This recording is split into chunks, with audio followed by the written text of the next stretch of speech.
नमस्कार, face to face Madhya प्रदेश देख रहे हैं आप और मैं हूं आपके साथ अविनाश कर। एमपी के रण में सियासी दिग्गज उतर चुके हैं। राहुल गांधी के बाद आज प्रधानमंत्री नरेंद्र मोदी ने महाकौशल में हुंकार भरी और न सिर्फ हुंकार भरी बल्कि पूरे विपक्ष को विकास विरोधी बताकर इस पूरे चुनाव में एक नई बहस को जन्म दे दिया। पीएम ने कहा कि विपक्ष का मकसद मोदी को रोकना नहीं बल्कि विकास को रोकना है। तो क्या पीएम मोदी 2024 के चुनाव को मोदी वर्सेस ऑल पर लाकर खड़ा करना चाहते हैं और आखिर कांग्रेस के पास इसकी काट क्या है? इसी विषय पर करेंगे चर्चा, लेकिन दर्शकों के लिए सबसे पहले एक रिपोर्ट दिखाते हैं।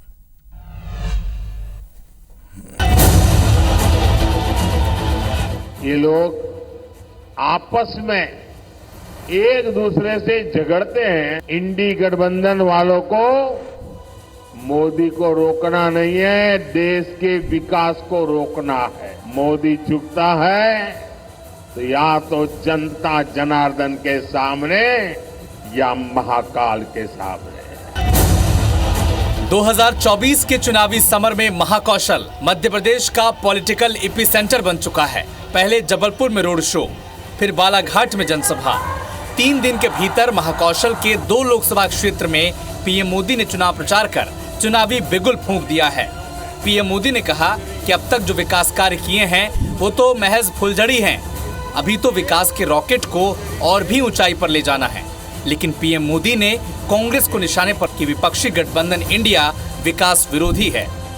पीएम ने कहा कि कांग्रेस ने इंडी गठबंधन बनाया, ये आपस में लड़ते हैं लेकिन कहते हैं कि मोदी को रोकने के लिए साथ आए हैं, लेकिन असल में उन्हें मोदी को नहीं रोकना बल्कि उन्हें देश के विकास को रोकना है। ये तो अभी ट्रेलर है, अभी तो बहुत कुछ करना है। इंडी गठबंधन वालों को मोदी को रोकना नहीं है, देश के विकास को रोकना है। जब देश में पहली महिला आदिवासी महिला राष्ट्रपति के लिए आगे बढ़ी, तब कांग्रेस ने उन्हें हराने के लिए पूरी ताकत लगा दी। पीएम मोदी ने राहुल गांधी के आदिवासियों को लेकर दिए बयान पर भी पलटवार किया। कांग्रेस ने कभी आदिवासी विरासत का सम्मान भी नहीं किया। कांग्रेस आजादी का श्रेय किसी आदिवासी को नहीं, अपने शाही परिवार को देना चाहती है। हालांकि कांग्रेस ने भी पीएम मोदी के बयान पर पलटवार किया है। एमपी में 2024 में बेहतर प्रदर्शन का दावा भी कांग्रेस पार्टी ने किया है। मोदी जी, बताना चाहता हूं मैं आपको कि देश में महंगाई, बेरोजगारी जब से देश आजाद हुआ है उच्चतम स्तर पर है।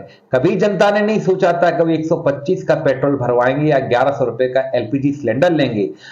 करोड़ों लोग आज की तारीख में बेरोजगार हैं, आप वो बात नहीं करते। तो कुल मिलाकर 2024 के चुनाव में बीजेपी की कोशिश है कि सियासी लड़ाई को मोदी वर्सेस ऑल बना दिया जाए, ताकि जनता के बीच ये मैसेज जाए कि मोदी को रोकने के लिए विपक्षी दल अपनी आपसी रंजिश भुलाकर एक साथ आए हैं और चुनाव में बीजेपी को लाभ हो। महाकौशल में जहां कांग्रेस बाकी इलाकों के मुकाबले मजबूत दिख रही है, वहां पीएम मोदी ने सभा कर न सिर्फ बीजेपी के कार्यकर्ताओं को रिचार्ज किया है बल्कि विपक्ष को भी कटघरे में खड़ा किया है। Bureau report, IBC 24। तो विपक्ष पर बरसे मोदी, इंडी है विकास विरोधी। इसी विषय पर चर्चा के लिए हमारे साथ कांग्रेस का पक्ष रखेंगे शैलेंद्र पटेल जी हमारे साथ जुड़ चुके हैं। सुधीर निगम जी वरिष्ठ पत्रकार इस वक्त हमारे साथ जुड़े हुए हैं। दोनों का बहुत बहुत धन्यवाद हमारे साथ जुड़ने के लिए। और थोड़ी देर में भारतीय जनता पार्टी के विधायक आशीष शर्मा भी हमारे साथ जुड़ेंगे। चर्चा की शुरुआत शैलेंद्र जी आपसे। आपको तो खुश होना चाहिए, आप लगातार कांग्रेस पार्टी जिस बातों का जिक्र करती है कि बीजेपी विकास की बात नहीं करती, इस विकास के मुद्दे पर चुनाव नहीं लड़ती, आज तो पीएम मोदी ने बालाघाट में बाकायदा विकास की बात की। हालांकि कांग्रेस पार्टी को विकास विरोधी जरूर बता दिया।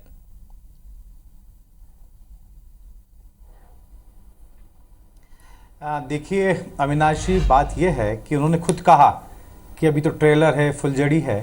तो आप ये बताइए कि 10 साल तक जो अभी तक ट्रेलर बताएंगे तो क्या 10 साल पर्याप्त नहीं थे?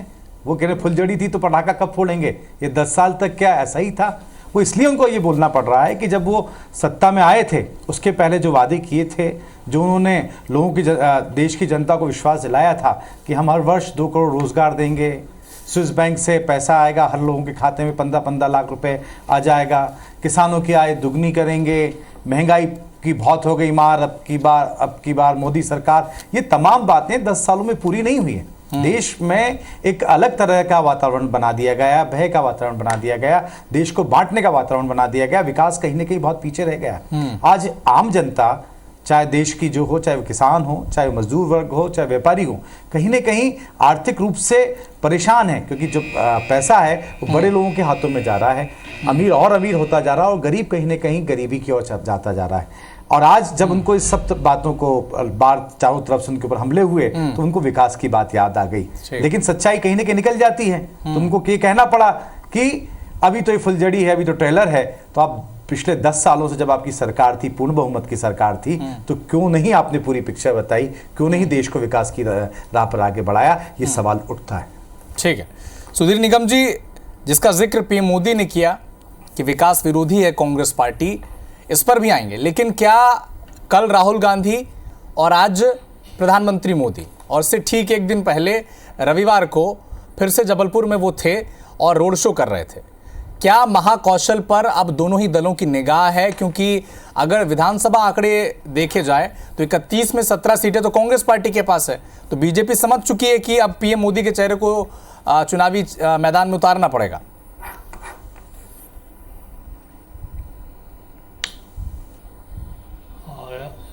बिल्कुल, आप अविनाश जी सही कह रहे हैं। जो आपने एक बात कही कि पीएम मोदी के चेहरे को ही सामने रखना पड़ेगा, ये हम पिछले कई चुनाव से देख रहे हैं। बाकी सारे मुद्दे या जो भी समस्याएं या उनके समाधान बताने की बात आती है, उस पर बहुत ज़्यादा बात नहीं हो रही है इस दौरान। और अधिकतर जो भी चुनाव लड़े गए हैं पिछले, वो मोदी के नाम पर ही लड़े गए हैं, चाहे विधानसभा का हो या लोकसभा का हो। तो ये तो लाजमी है बिल्कुल कि इस बार भी मोदी के नाम पर ही वोट मांगे जाएंगे भाजपा द्वारा। और जो बात रही कि महाकौशल पर जो स्थिति है, उसके हिसाब से देखा जाए तो महाकौशल में कांग्रेस बहुत उम्मीद कर रही है इस बार। उसमें बड़ा बेल्ट एक तो आदिवासी क्षेत्र आता है, तो वहाँ से भी बहुत उम्मीद है कांग्रेस को।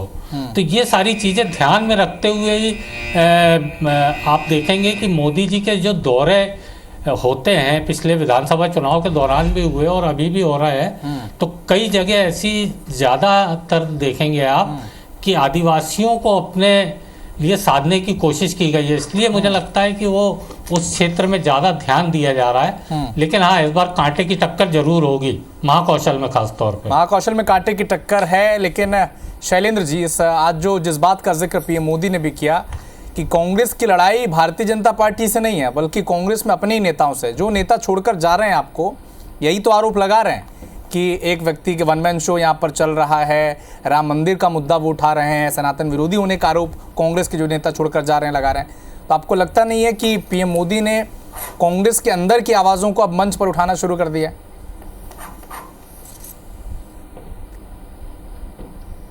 देखिए अविनाश जी, बड़ी सीधी सी बात है कि आज पूरा देश जानता है कि वन मैन शो किसका चल रहा है। कहीं ना कहीं मोदी जी को डिक्टेटर के रूप में देश की जनता जानने लगी, जिस तरीके का उनका निर्णय होता है। मोटा भाई छोटा भाई हम सब जानते हैं, और एक आम जन तक, निचले लेवल तक ये बात पहुंच चुकी किस तरीके से प्रजातंत्र का मजाक उड़ाकर डिक्टेटरशिप जैसी बात है। मध्य प्रदेश का उदाहरण है, पर्ची वाले मुख्यमंत्री बने, चुनाव हुआ, चुनाव में कौन आगे था, जो मुख्यमंत्री बना उन्हें पता ही नहीं था, दिल्ली से पर्ची आ गई, मुख्यमंत्री बन गए।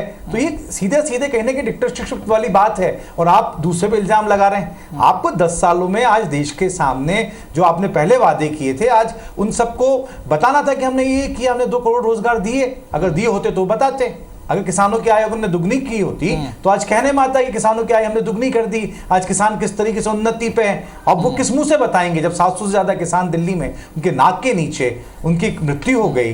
किसानों को बार बार उनकी आवाज उठानी पड़ रही है, लेकिन प्रधानमंत्री जी के कान पे जू तक नहीं रेंगती है। लेकिन अब चुनाव आ गया है तो भाषण तो देना है, लोगों को लच्छेदार बातें तो कहनी है। और आज कहीं ना कहीं जो आदिवासी इलाके में बार बार जा रहे हैं, हमने देखा है, अब कहने कि हमने आदिवासी राष्ट्रपति बनाए। आदिवासी राष्ट्रपति देश के राष्ट्रपति का सम्मान है, लेकिन भारत रत्न जब आडवाणी जी को दिया गया, वो फोटो और जो विजुअल्स जो वायरल हुए हैं, हम सबको कहीं ना कहीं राष्ट्रपति पद की जो गरिमा है उसके ऊपर प्रश्न चिन्ह उठता है कि प्रधानमंत्री जी और आडवाणी जी बैठे हैं और राष्ट्रपति जी खड़े हुए हैं। कम से कम राष्ट्रपति जी, क्योंकि क्या वो आदिवासी महिला है इसलिए उनको सम्मान नहीं दिया जा रहा है। नहीं तो आज के पहले आपने ऐसे कहीं पिक्चर नहीं देखे होंगे, कहीं फोटो हमने नहीं देखे कि प्रधानमंत्री बैठे और राष्ट्रपति, राहुल गांधी भी जब यहाँ पर आए थे खड़े होते ठीक है प्रोटोकॉल में सम्मान में प्रधान। शैलेंद्र जी, आशीष शर्मा जी बीजेपी विधायक इस वक्त हमारे साथ जुड़ चुके हैं।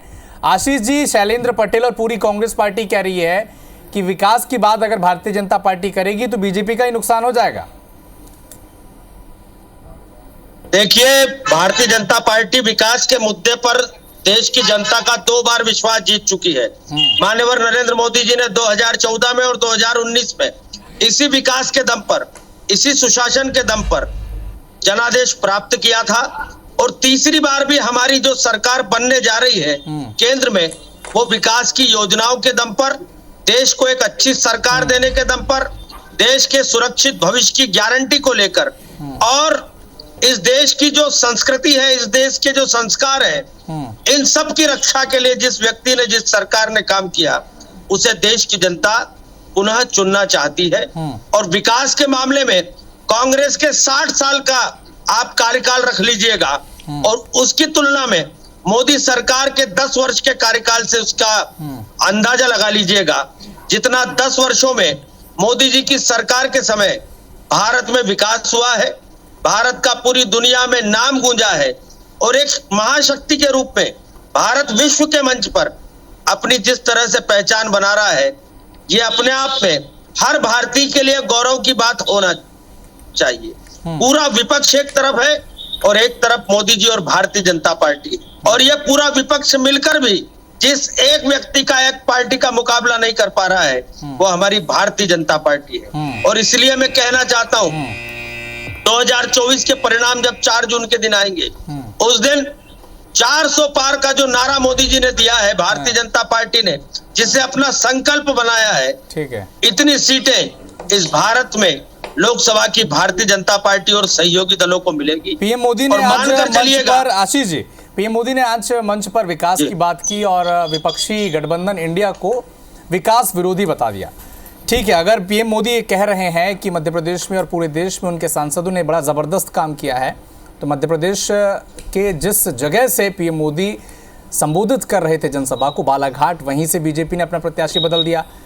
एमपी के 29 में से 8 सांसदों का टिकट काट दिया आपने। अगर आपके सभी सांसद इतना बढ़िया काम कर रहे थे तो सांसदों को बदलने की ज़रूरत क्यों पड़ी? मौजूदा सांसदों को पूरा टिकट तो मिला नहीं, 8 लोगों का टिकट काटा है आपने, बालाघाट से भी काट दिया टिकट जो मौजूदा सांसद है।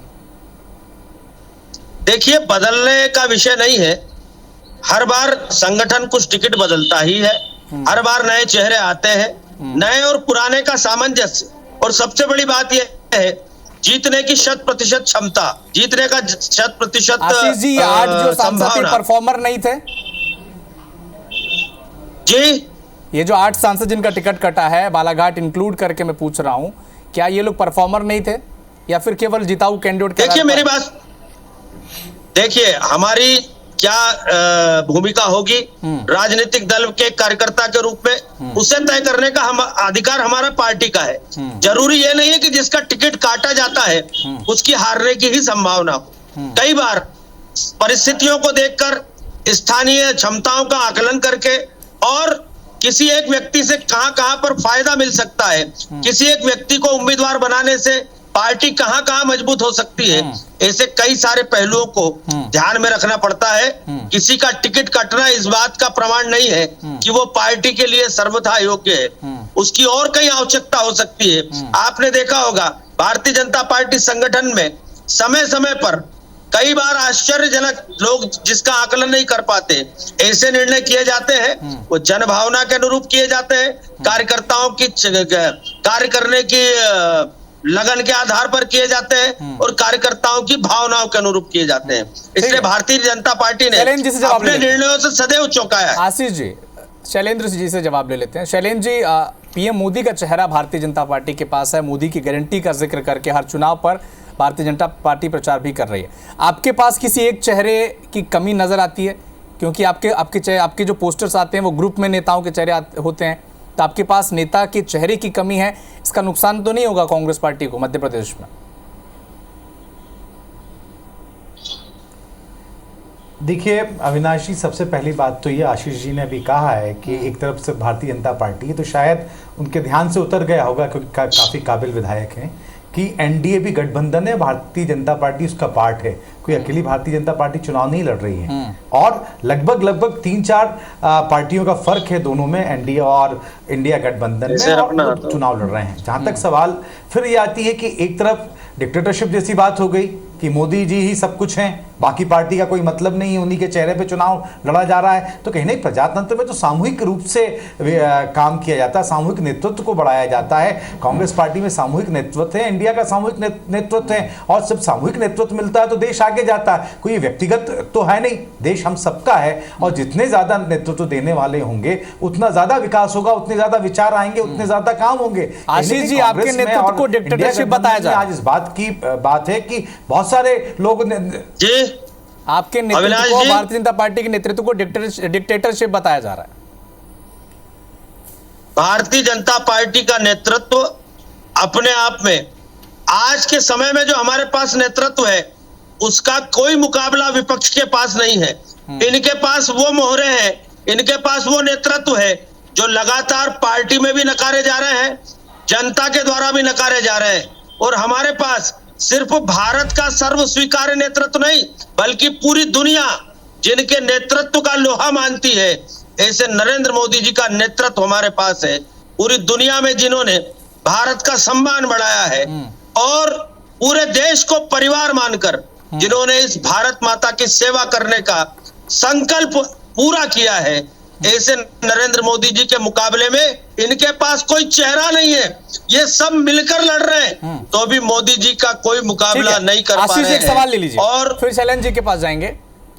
महाकौशल में रविवार को पीएम मोदी आए, जबलपुर में रोड शो किया, फिर राहुल गांधी आए और आज फिर पीएम मोदी बालाघाट पहुंच गए। महाकौशल में 4 लोकसभा सीटें पड़ती हैं। इन 4 लोकसभा सीटों में 31 विधानसभा सीटें पड़ती हैं और इन 31 विधानसभा सीटों में 17 सीटें कांग्रेस पार्टी के पास है। क्या यही वजह तो नहीं है कि एक दिन छोड़कर पीएम मोदी को पहुंचना पड़ रहा है महाकौशल? देखिए, हमारी पार्टी ने पहले भी ये स्पष्ट किया है, किसी राज्य का चुनाव हो, कोई सा भी चुनाव हो, भारतीय जनता पार्टी का प्रत्येक कार्यकर्ता, प्रत्येक नेता उस चुनाव को लेकर जो जिम्मेदारी संगठन तय करता है वहां जाते हैं। मोदी जी सबसे लोकप्रिय नेता है और मोदी जी पूरे भारत में जा रहे हैं। कोई ऐसा नहीं है कि महाकौशल और इधर ही आ रहे हैं, वो पहले भी मध्य प्रदेश आते रहे और पूरे भारत में जहां जहां उनकी आवश्यकता लगेगी सब दूर लोग उनको बुलाना चाहते हैं। मोदी जी को 543 में से 543 ही लोकसभा क्षेत्रों में मांगे कि मोदी जी हमारे यहाँ पर आ जाए, लेकिन समय की कुछ बाध्यताएं हैं। पर इसके बाद भी जहां जहां आवश्यकता होगी, जहां जहां जनता और कार्यकर्ता मांग करेंगे, वहां मोदी जी से लेकर भारतीय जनता पार्टी का हर नेता चुनाव प्रचार के लिए जाएगा। नुक्कड़ सभाएं कर रहे हैं हम, और नुक्कड़ सभाओं के माध्यम से छोटे छोटे बस्ती और मोहल्लों में हम पहुंचेंगे। ठीक है, मोहल्लों और गलियों तक पहुंचने की बात आशीष जी कर रहे हैं। सुधीर निगम जी, क्या पीएम मोदी के महाकौशल के दौरों के बाद महाकौशल का मूड बदलेगा?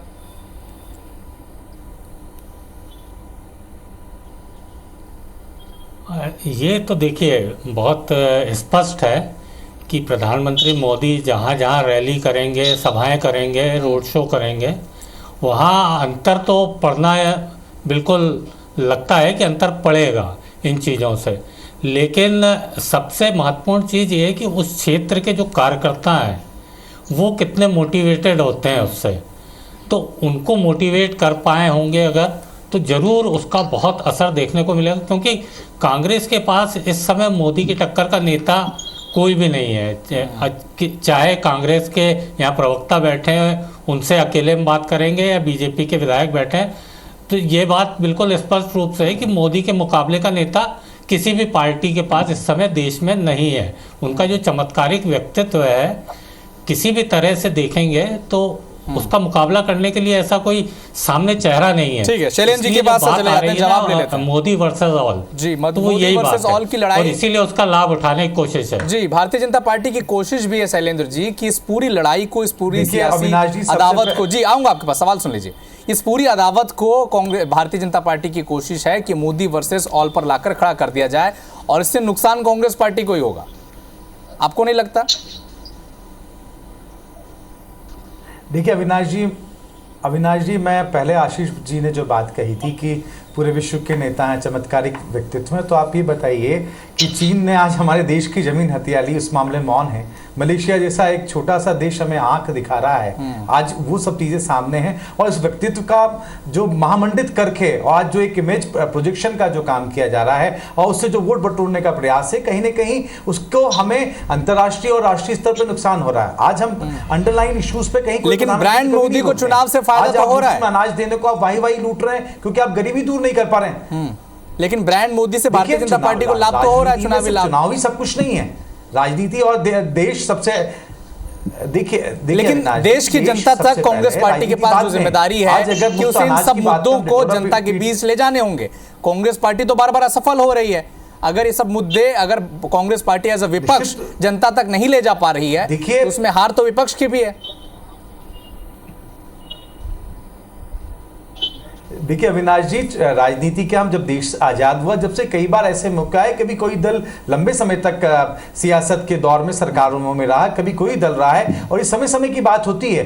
आज आप देख लें, अटल जी का शाइनिंग इंडिया चल रहा था, कोई नहीं मान रहा था कि यूपीए की गवर्नमेंट आएगी 10 सालों तक, उसके बाद में यूपीए गवर्नमेंट चली, अभी 10 साल तक मोदी जी की ये जनता है, जनता बहुत सोच समझ के फैसला करते हैं। और इस समय जो चुनाव के बाद रिजल्ट आएंगे, हम सबको एक आश्चर्यजनक रूप से जो आज टीवी और मीडिया के माध्यम से, और Ashish ji closing statement 10 second, उससे इतर मुद्दे, Ashish ji closing statement 10 second, क्या विकास की बात अगर करेंगे, कांग्रेस का आरोप है तो भारतीय जनता पार्टी को ही नुकसान हो जाएगा?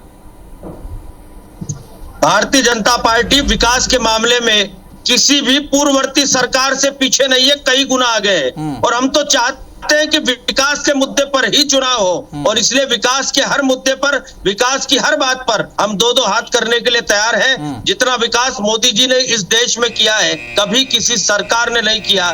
और ये गांव, गरीब, किसान से जाकर पूछिए, इन सब का व्यापक आशीष शर्मा जी का लगातार दावा है कि विकास के मुद्दे पर अगर चुनाव हुआ तो भारतीय जनता पार्टी को बड़ी लीड मिलेगी। और जैसा कि आज बालाघाट में पीएम मोदी ने कहा कि विपक्ष जो है विकास विरोधी है, तो क्या इस बयान के बाद ये विषय विमर्श नहीं होना चाहिए कि क्या 2024 का जो चुनाव है विकास के मुद्दे पर लड़ा जाएगा? और भारतीय जनता पार्टी की कोशिश भी यही है कि इस पूरे चुनाव को मोदी वर्सेस ऑल पर लाकर खड़ा कर दिया जाए। आशीष शर्मा जी, शैलेंद्र पटेल जी, सुधीर निगम जी, इस खास debate show face to face Madhya Pradesh में हमारे साथ जुड़ने के लिए बहुत बहुत शुक्रिया।